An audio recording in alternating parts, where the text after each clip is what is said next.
Greetings.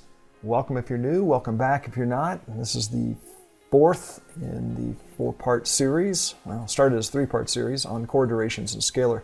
Today we're going to pull all the pieces together that we've learned over the last three videos. If you haven't seen them, link should be up here somewhere, and we'll just jump in. We use the same chords we were using before. That's the up in the air chords from David Carbone. And we've got four arpeggio patterns up here where we just drug the MIDI from the pattern after we set it up as an arpeggio. That we set the arpeggio up, down, made sure our beat lengths matched the note length we were selecting in order to give us a full pattern. We've got eighths, quarter notes, half notes, and full notes. The reason we're doing this is I want to be able, it's an easy way to show how things like note length impacts when you're feeding MIDI back into scalar. I know arpeggio pattern's not the sexiest pattern out there. However, it's pretty versatile and you can do some interesting things with it. So first thing we want to do is let's just jump into just basic performances, right? We'll just do performance 1, right? And which would sound like this. That's 2x, playback, normal. Okay, everybody knows it. So when I'm down here, I'm playing the chords, which are driving scalar internally. Now, if I want to drive scalar externally or from outside MIDI, I can just play one of these MIDI tracks on my scalar, or one of these MIDI elements on my scalar track. So in this case, this is what we're getting on this guy. That's without. So performance not turned on. All I'm getting are the straight MIDI notes. If I turn performance on, I'm incorporating. So when performance is on, any of the settings that are active in scalar, including various settings over here, which we'll talk about, all influence what you're hearing. So when you drive scalar with scalar, you have the potential of several areas of differences between the different performances. First is just tonal. In other words, you're going to possibly just move the notes up and down the octave. You might even add some notes. Then there's also the rhythm and actual note count itself. So they all kind of mix together based on what you're listening to and the patterns you're combining. So as we go through here,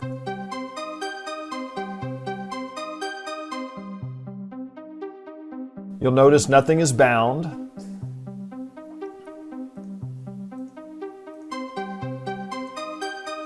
So that's with an eighth note. Now if we change this up a little bit, still just getting individual notes or collections of notes. Make it a little longer. And then if we go all the way up to full notes, hear that second note on the end? That's because more of the pattern is playing. If we would speed that up, we'd hear even more of it. So listen to the follow-on notes.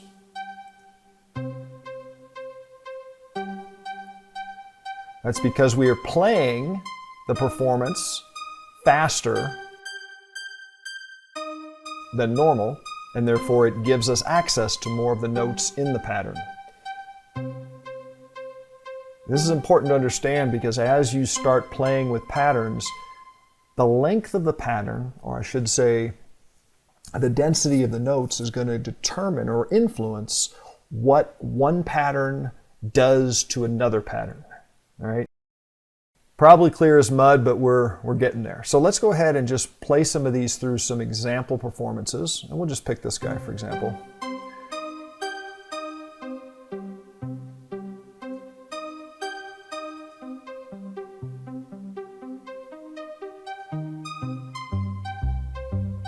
These are all just arpeggios playing through various performance patterns. Now, while we're in this, we can speed up or slow down the performance side of the equation. Remember, if performance wasn't playing, this is what we'd be hearing. But performance is playing. We could slow it down. Sometimes the changes are dramatic, sometimes they're not. It just varies. Let's move on up to this guy for a second. A little longer, full notes.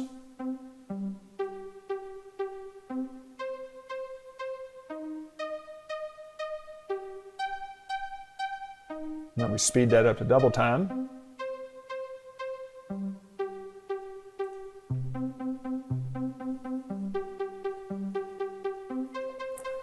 Let's walk up our patterns a little more.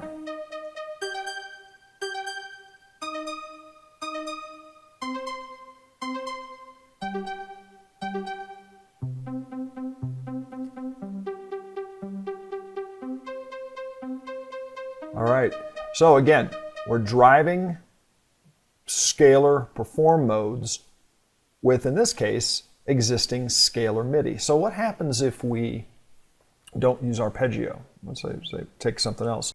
Easiest way to just do that is we're just going to come here and just grab basic performance, right, and set it to normal.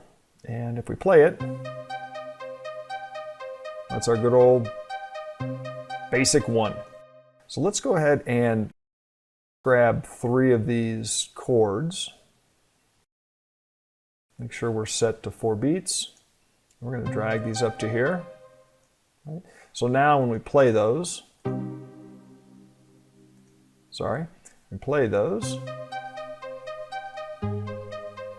we're starting to walk the chords.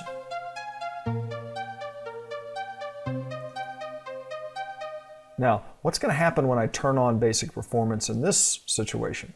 We heard it in arpeggio, and for the most part, sounded just fine. What happens when I do it on this one? Well, we'll see. Let's turn that on. Let's start with it off. Let's turn it on. All right, so you've experienced that probably if you've ever played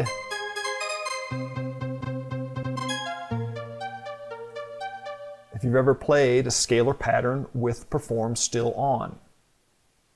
Now, this is where using the various scalar tuning options, timing, tuning, and so forth, lets you effectively tame some of these patterns into some interesting and sometimes unexpected things. So let's go ahead and let this play, and we're going to do a couple things. I'm not exactly sure what we'll find, but we'll play with it. So we're going to let that run. Now we could play with this, getting a little bit of a variation, but nothing's really improving. Now we're going to get into play quantize. Okay, so let's turn on play quantize immediately. That's tamed. Now right now we're following just next beat, which you remember from one of the previous videos. We change this to chord duration. We're going to follow the chord duration count here instead. Now we're going to go to 1 every 4 beats. Now we can start to tune this. Let's say we want to go 1 every other beat.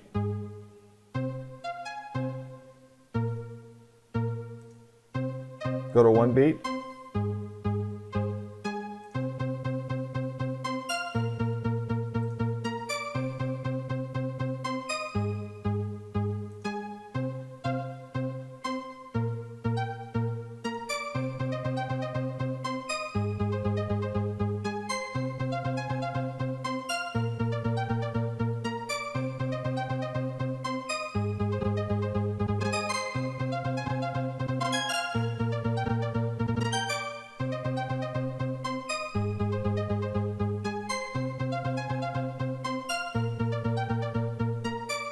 Okay, now you get a sense of how some of the various settings can be tweaked and played with to tame some of these combinations that don't sound quite right out of the box, sometimes absolutely terrible. Let's go ahead and run that. Let's let that run, and let's just move through some of the basic performance settings again and listen to some of the changes.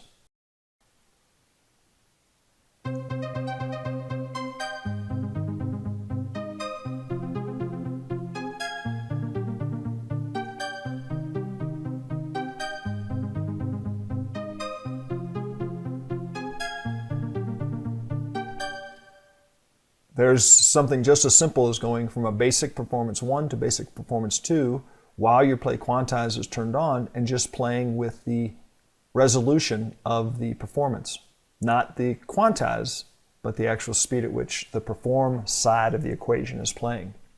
I'm just going to work through some of these. I'm not going to say a whole lot, but just pay attention to some of the control changes I make and what you're hearing as the changes are made. Sometimes, like I said, it's obvious. Sometimes it's not. That's part of thinking about scalar like a synth to some degree in terms of playing with adjustments until you get something that works for you. Let's go ahead and get this playing.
Okay, we could be here for hours playing around with some of this stuff. We're just kind of scratching the surface at the moment.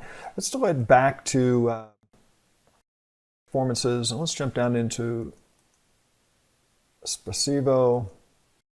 Let's turn off play quantize for a second, and let's start again. So again, we're playing this pattern, happens to be just the basic perf 1. Now we're driving it through some of the Espressivo performances. So here we go.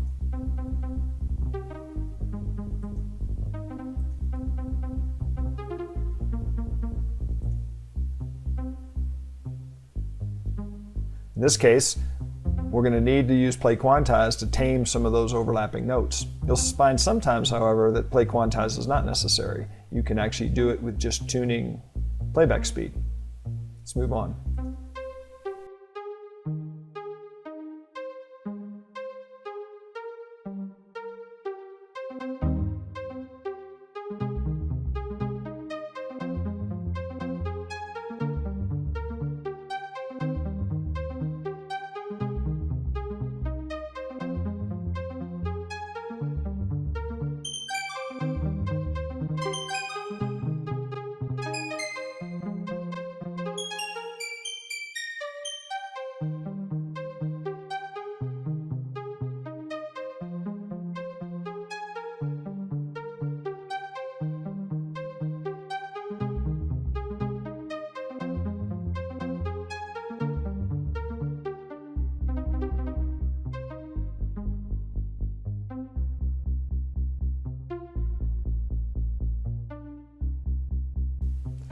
One of the things this technique makes easy many times is finding interesting bass lines, whether directly or pulling out notes from a performance where a bass line comes through.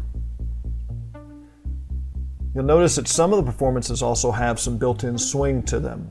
Some don't. I'm not going to go into the humanized piece too much in terms of using quantize and swing. But again, think of it as a tuning control that you can play with to try to get different kinds of feels out of the various performances. Sometimes they make a difference, sometimes they don't.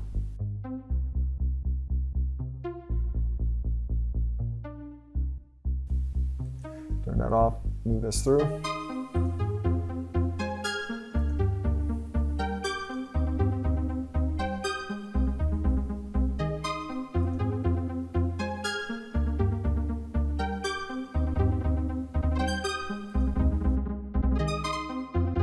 So, we've done performances, We've used some of the basic performances. Let's do one more piece here, and let's grab some rhythms. And we'll take this guy out.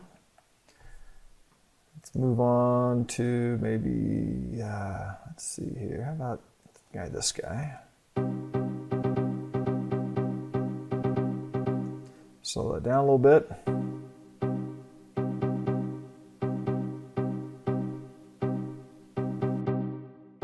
That sounds kind of interesting. One thing I found is if you use rhythm type performances, doesn't have to be from the rhythm section, but performances that have a more of a rhythmic pattern and drive more less rhythmic patterns, you get some pretty interesting things. So let's see what we can find here. So I'm just going to pull one up here. Let's just pull C up for now. Okay, anybody know why this happened? That happened because this was set to one beat.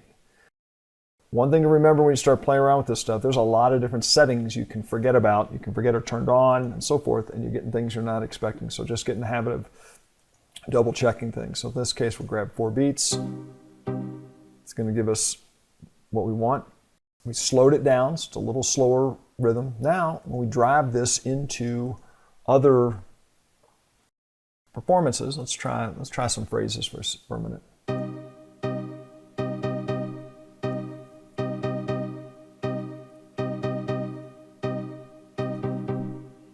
Okay, so that just gives us some extra notes on it.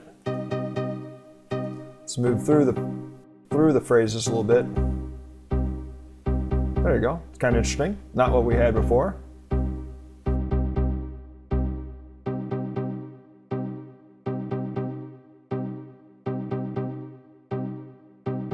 You'll see sometimes you'll move through performances and you don't hear a change at all. That has to do with the note length and the density of the notes within a given performance. Let's move out to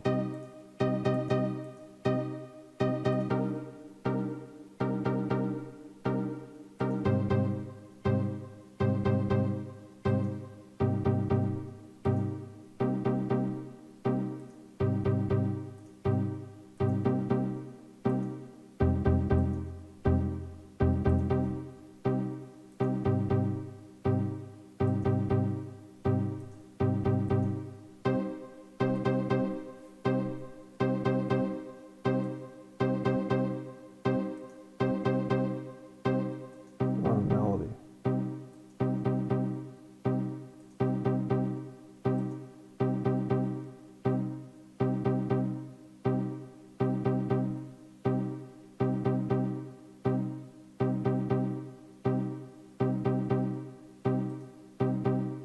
All right, so let's take these guys for a second. Let's do something here. Let's take this guy. Let's stretch these top notes out a little bit and see what happens.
Okay, as you can see, by just playing around with some of these things, you can pull some pieces out that you would never expect. And it just goes on and on. So with that, we'll bring this to a close. Again, this was not intended to teach you how to make music. It was not intended to actually show you how to make particular patterns. The goal of this video is to give you an idea of how you can start to play around with some of these pieces and create some unexpected and very interesting things inside Scalar.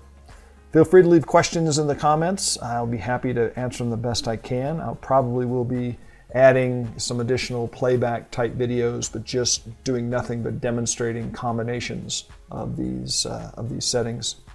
I'll also do some stuff with Studio One, Ableton as additional DAWs on this. I chose Zen Beats primarily to make it easy to see and understand without getting caught up in all the other pieces of a full-blown DAW.